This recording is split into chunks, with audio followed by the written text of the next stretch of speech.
Dans cette vidéo, je vous montre comment créer ces mini-livres. Dans un premier temps, rendez-vous dans la barre d'infos pour télécharger le document qui contient par exemple 4 mini-livres sur le thème des sorcières, puis vous imprimez celui ou ceux que vous souhaitez créer.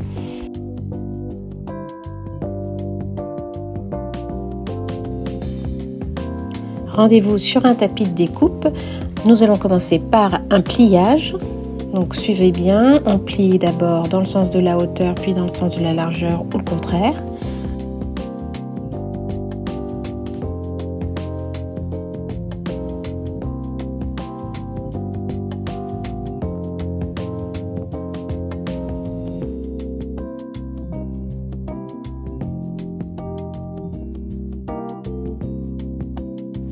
Puis on replie les extrémités en marquant bien les plis et à la fin on doit obtenir finalement 8 cases.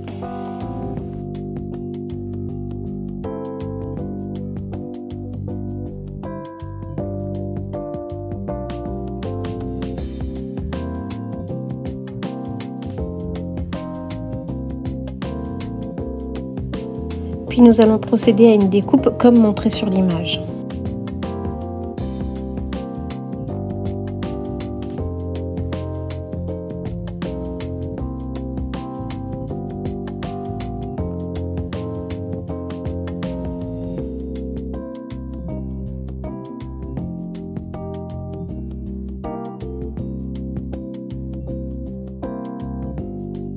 Vient alors le temps du pliage. Suivez bien là aussi ce qui se passe sur l'image.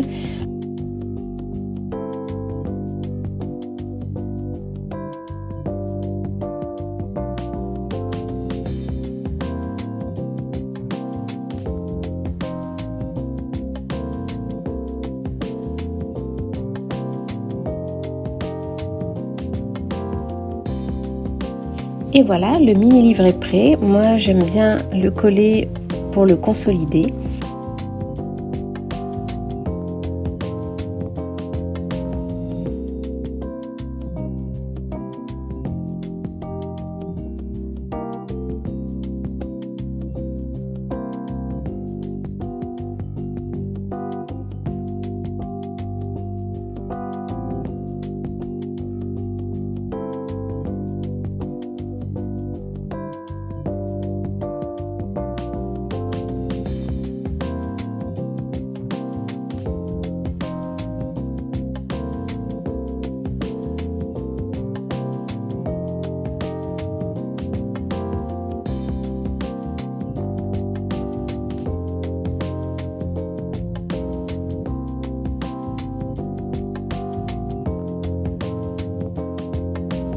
Six mini-livres vous attendent dans le dossier en barre d'infos. Certains racontent des très courtes histoires avec plus ou moins de texte, dont certains pour Halloween. Donc c'est un bon moyen de les offrir par exemple aux enfants qui viennent chercher des bonbons.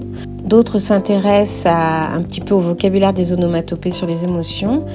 Ces mini-livres sont l'occasion de travailler le vocabulaire. Et puis certains sont rempli de mini coloriages et donc c'est à l'enfant de mettre les bonnes couleurs telles qu'indiquées dans le texte par exemple.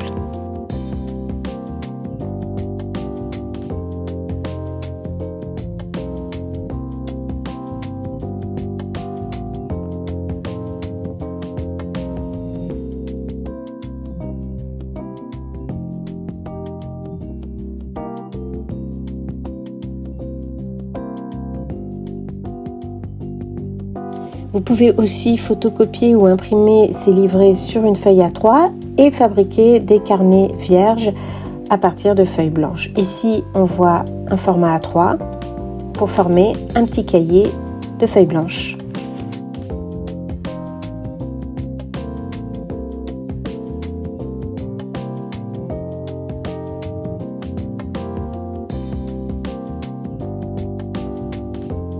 C'est l'occasion de vous remontrer le pliage.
On peut aussi découper sur le bas du petit carnet ce qui dépasse si notre pliage a connu un petit manque d'exactitude. Ces mini cahiers peuvent servir à faire des dessins, ça peut être le cahier du bonhomme par exemple. En grande section, je les avais utilisés comme cahier de logico-mathématiques.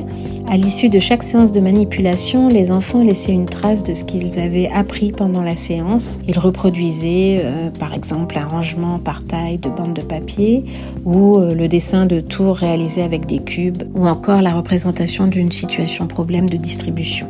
Si tu veux toi aussi créer un mini-livre, je te mets un lien en barre d'infos vers le modèle Canva que j'ai créé et qui te permet de disposer correctement les éléments et les textes puisque, attention, ceux du bas doivent être tête bêche avec ceux du haut. Je n'ai pas forcément placé la couverture et la dernière de couverture au même endroit sur les modèles, mais ça fonctionne à chaque fois. Maintenant, à vous de jouer.